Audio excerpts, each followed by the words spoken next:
सदर तेलंगाना जागृति व रुकन कानून साज कौंसिल BRS कलवा कुंटला कविता ने ऐलान किया कि तेलंगाना जागृति रियासत भर में नौजवानों, खवातीन और तलबा के लिए एक जामे सियासी तरबियती प्रोग्राम का आगाज करेगी, जिसका मकसद ऐसे नौजवानों में सियासी शऊर बेदार करना है जो किसी सियासी पस मंजर से ताल्लुक नहीं रखता कि मुस्तकबिल में क़यादत के लिए एक बासलाहियत नस्ल तैयार हो सके।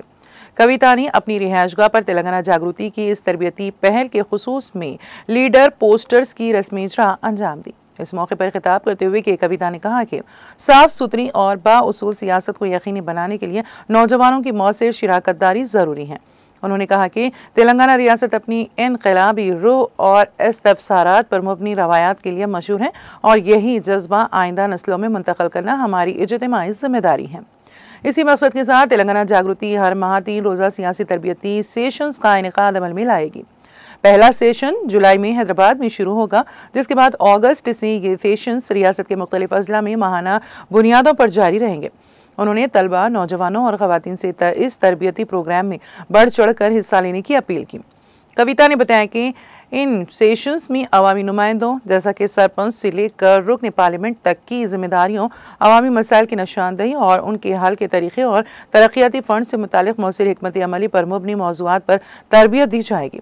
उन्होंने इस बात का इयादा किया कि तेलंगाना जागृति रियासत में मुकामी इदारों के इंतखाबात में पसमानदा तबक़ात BC के लिए 42% रिजर्वेशन के हुसूल तक अपनी जदोजहद जारी रखेगी। उन्होंने ये भी कहा कि आने वाले पार्लिमानी और असम्बली इंतखाबात के पेश नज़र खवातीन को क़यादत के लिए तैयार करना वक्त की अहम ज़रूरत है, ख़ास तौर पर खवातीन रिजर्वेशन कानून की रोशनी में, जो कि खवातीन के लिए 33% नशिस्तें महफूज करता है। उन्होंने कहा कि हल्का बंदी के बाद तेलंगाना में असम्बली नशिस्तों की तादाद बढ़कर 153 होने की तवक्को है। साथ ही लोकसभा नशिस्तों में भी इजाफा मुमकिन है। ऐसे हालात में एक मजबूत, बाखबर और नुमाइंदा क़यादत तैयार करना इंतहाई अहम है ताकि रियासत की सियासी सिमत मुतवाज़िन और आवाम दोस्त बन सके। అంటే తెలంగాణలో ఎమ్మెల్యే సీట్లు మరి 153కు పెరుగుతాయి, ఎంపీ సీట్లు మరి దేశవ్యాప్తంగా విభజన అయితే అది కూడా పెరిగేటటువంటి ఆస్కారం ఉంటుంది। అదేవిధంగా ఎంతోమంది యువమిత్రులు యూత్ పాలిటిక్స్లోకి రావాలని చెప్పి జాగృతి ఇదివరకు కూడా అనేకమైన కార్యక్రమాలు చేసింది। మరి నిన్న మొన్న కూడా చూసిరు మీరు, సింగరేణిలో కూడా యువమిత్రులకు అవకాశం ఇవ్వాలని చెప్పి మొత్తం 11కు 11 ఏరియాల్లో కోఆర్డినేటర్స్ కూడా యూత్ని సింగరేణిలో మరి వేయడం జరిగింది జాగృతి నుండి। అంటే జాగృతి యొక్క బలమైనటువంటి నమ్మకం ఏంటంటే యూత్ ఎప్పుడైతే పాలిటిక్స్లోకి వస్తారో అదొక క్లీన్ పాలిటిక్స్ అయ్యేటటువంటి అవకాశం ఉంటుంది। పొలిటికల్ బ్యాక్గ్రౌండ్ లేనటువంటి వారందరికీ కూడా పాలిటిక్స్లోకి వచ్చేటటువంటి ఒక ప్లాట్ఫామ్గా తెలంగాణ జాగృతి రేపు మారబోతా ఉందని ఈ సందర్భంగా మేము తెలియజేస్తూ ఉన్నాం। తెలంగాణ యువమిత్రులందరినీ కూడా నేను ఆహ్వానిస్తూ ఉన్నాను। మనం ఖచ్చితంగా పొలిటికల్ నిర్ణయాలు జరిగే చోట మన అభిప్రాయం ఉండాలి। మనకున్నటువంటి మేధస్సుని, మనకున్నటువంటి శక్తిని, మనకున్నటువంటి చైతన్యాన్ని తెలంగాణ ప్రజలందరికీ కూడా మనము నేర్పించాలి, లీడ్ చేయాలి, తెలంగాణను ముందుకు తీసుకొని వెళ్ళాలి। మరి అట్లా వెళ్ళాలంటే ఇప్పుడు లోకల్ బాడీ ఎలక్షన్స్ వస్తాయని చెప్తున్నారు, తర్వాత ఎమ్మెల్యే ఎలక్షన్స్ వస్తాయి।